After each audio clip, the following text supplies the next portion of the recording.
ಅಧಿಕಾರಿಗಳ ಕಚೇರಿಯ ಮುಂಭಾಗದಲ್ಲಿ ಸರಿಸುಮಾರು 80 ದಿನಗಳಿಂದ ಹೋರಾಟವನ್ನು ರೈತರು ಮಾಡ್ತಾ ಇದ್ದಾರೆ. ನಾಳೆ 81ನೇ ದಿನದಲ್ಲಿ ಇಡೀ ರಾಜ್ಯದ ರೈತರು, ಕರ್ನಾಟಕ ರಾಜ್ಯ ರೈತ ಸಂಘ ಹಸಿರು ಸೇನೆ ಹಾಗೂ 13 ಹಳ್ಳಿಗಳ ಹೋರಾಟ ಸಮಿತಿಯ ಮತ್ತು ದಲಿತ ಸಂಘಟನೆ ಹಾಗೂ ಪ್ರಗತಿಪರ ಸಂಘಟನೆಗಳು, ಕನ್ನಡ ಸಂಘಟನೆಗಳು, ಮಾನವ ಹಕ್ಕುಗಳ ಹೋರಾಟ ಸಮಿತಿ, ಇನ್ನೂ ಎಲ್ಲ ಪ್ರಗತಿಪರ ಸಂಘಟನೆಗಳ ನೇತೃತ್ವದಲ್ಲಿ ನಾಳೆ 11ವರೆಗೆ ಇವತ್ತು ಬೈಕ್ ರ್ಯಾಲಿಯನ್ನು ವಿಧಾನಸೌಧ ಮುತ್ತಿಗೆ ಹಾಕುವಂಥ ಕಾರ್ಯಕ್ರಮಕ್ಕೆ ನಾವು ಸಜ್ಜಾಗಿದ್ದೇವೆ. ಈ ಕಾರ್ಯಕ್ರಮದಲ್ಲಿ ನಮ್ಮ ರಾಜ್ಯಾಧ್ಯಕ್ಷರಾದಂತಹ ಕೋಡಿಹಳ್ಳಿ ಚಂದ್ರಶೇಖರ್ ಅವರು ಭಾಗಿಯಾಗ್ತಾ ಇದ್ದಾರೆ. ಅದೇ ರೀತಿ ಇಲ್ಲಿನ ಸಂಸದರಾದಂತಹ ಕೆ ಸುಧಾಕರ್ ಅವರು ಕೂಡ ಭಾಗಿಯಾಗ್ತಾರೆ. ಮತ್ತು ಈ ಒಂದು ಚಿಕ್ಕಬಳ್ಳಾಪುರ ಶಾಖಾ ಮಠ, ಒಕ್ಕಲಿಗರ ಶಾಖಾ ಮಠದ ಸ್ವಾಮೀಜಿಗಳು ಕೂಡ ಭಾಗವಹಿಸ್ತಾರೆ. ಮತ್ತು ಇನ್ನೊಂದು ನಮ್ಮ ಸ್ವಾಮೀಜಿಗಳಾದಂತಹ ಆನಂದ್ ಗುರೂಜಿಯವರು ಕೂಡ ನೇರವಾಗಿ ಬಂದು ಅವರ ಬೈಕ್ ಮುಖಾಂತರ ಚಾಲನೆ ಮಾಡುವಂತ ಕೆಲಸಕ್ಕೆ ಇವತ್ತು ಮುಂದಾಗ್ತಾ ಇದ್ದಾರೆ. ಎಲ್ಲ ರೈತವರು ಮತ್ತು ಅನ್ನ ತಿನ್ನುವಂತ ಎಲ್ಲ ನಾಗರಿಕ ಬಂಧುಗಳು ಕೂಡ ಈ ಒಂದು ಭೂಮಿಯ ವಿಚಾರದಲ್ಲಿ ರೈತರಿಗೆ ಸಹಕಾರವನ್ನು ಕೊಡಬೇಕು. ವಿಶೇಷವಾಗಿ ನಾಳೆ ಏನು ರಾಷ್ಟ್ರೀಯ ಹೆದ್ದಾರಿ ಹೋಗುವಂತ ಎಲ್ಲ ನಾಗರಿಕ ಬಂಧುಗಳಿಗೆ ನಾವು ಕಳಕಳಿಯಿಂದ ಮನವಿ ಮಾಡ್ತೇವೆ. ರೈತನ ಪರವಾಗಿ ತಾವೆಲ್ಲರೂ ಕೂಡ ನಿಲ್ಲಬೇಕು ಅಂತೇಳಿ ತಮ್ಮಗಳ ಮುಖಾಂತರ ಒತ್ತಾಯವನ್ನು ಮಾಡ್ತೇವೆ.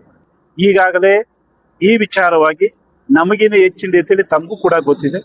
ರೈತರು ಯಾರು, ಹೋರಾಟ ಮಾಡ್ತಾ ಇರೋ ಜನ ಯಾರು, ಹೋರಾಟದ ಸ್ಥಿತಿ ಯಾವ ರೀತಿ ಇದೆ. ಈ 80 ದಿನದ ಹೋರಾಟದಲ್ಲಿ ಇವತ್ತು ರಾತ್ರಿ ಅನ್ನದೇ, ಹಗಲು ಅನ್ನದೇ, ರಾತ್ರಿ ಹೆಣ್ಣು ಮಕ್ಕಳು, ಚಿಕ್ಕ ಮಕ್ಕಳು ಕೂಡ ಇಲ್ಲಿ ಮಲಗಿ ಹೋರಾಟವನ್ನು ಮುಂದುವರಿಸ್ತಾರೆ. ಮಳೆ ಬಂದರೂ ಕೂಡ ಹೋರಾಟದಲ್ಲಿ ಸಕ್ರಿಯಾಗಿದ್ದಾರೆ.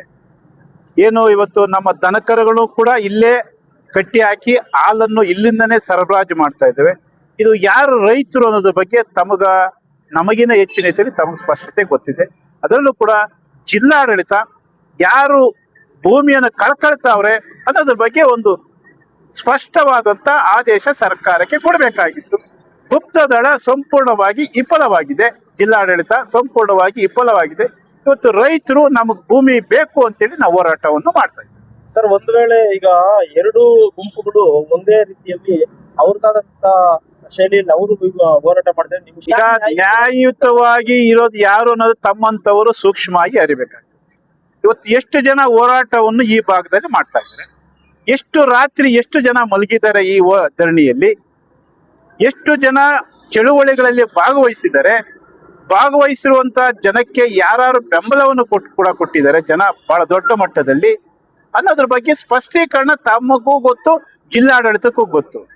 ಇವತ್ತು ಏನು ದ್ವಂದ್ವ ನೀತಿಯನ್ನು ಹೇಳ್ತಾ ಇದಲ್ಲ, ಮಹಾರಾಜರ ಕಾಲದಿಂದನೂ ಕೂಡ ಇದು ಒಂದು ಪರ ಮತ್ತು ವಿರೋಧ ಐತೆ. ಅದು ಯಾವುದು ಸತ್ಯ, ಯಾವುದೇ ಧರ್ಮ ಯಾವುದ್ರ ಬಗ್ಗೆ ಒಂದು ಜಿಲ್ಲಾಡಳಿತ ಸರ್ಕಾರ ಸ್ಪಷ್ಟೀಕರಣ ಕೊಡ್ಲಿ.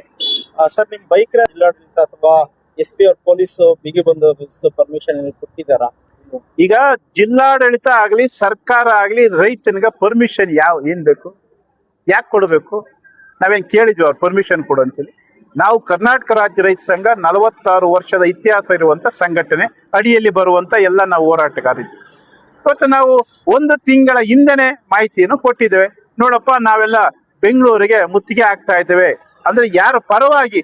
ರೈತನ, ಅನ್ನದಾತನ ಪರವಾಗಿ. ನಮ್ಮ ತಾಯಿ, ಭೂಮಿ ತಾಯಿಯ ಒಡಲು ಕಳೆದೋಗ್ತಾ ಇದೆ, ಆದ್ರೂ ನಾವು ಇದ್ದೇವೆ ಅನ್ನೋದ್ರ ಬಗ್ಗೆ ನಾವು ಸರ್ಕಾರಕ್ಕೆ ಮಾಹಿತಿಯನ್ನು ಕೊಟ್ಟಿದ್ದೇವೆ. ಹಂಗಾದ್ರೆ ನಾವು ಅರ್ಜಿ ಹಾಕೋದಾದ್ರೆ ಸರ್ಕಾರಕ್ಕ ಯಾಕ ಇವತ್ತು 80 ದಿನಗಳಾಗಿದೆ, ಯಾಕೆ ತಾವು ಮಾಡಲಿಲ್ಲ? ಅರ್ಜಿ ಹಾಕಿದೀವಲ್ಲ 2 ವರ್ಷದಿಂದನೇ ನಾವು. ನಮ್ಮ ಹೋರಾಟ ಪ್ರಾಮಾಣಿಕವಾಗೈತೆ, ಸಿದ್ಧಾಂತದಲ್ಲಿದ್ದೇವೆ. ನಮ್ಮ ಹಕ್ಕನ್ನು ಉಳಿಸ್ಲಿಕ್ಕೆ ನಾವು ಪ್ರಜಾಪ್ರಭುತ್ವದಲ್ಲಿ ಹಕ್ಕಿದೆ, ನಾವು ಹೋಗ್ತಾ ಇದ್ದೀವಿ.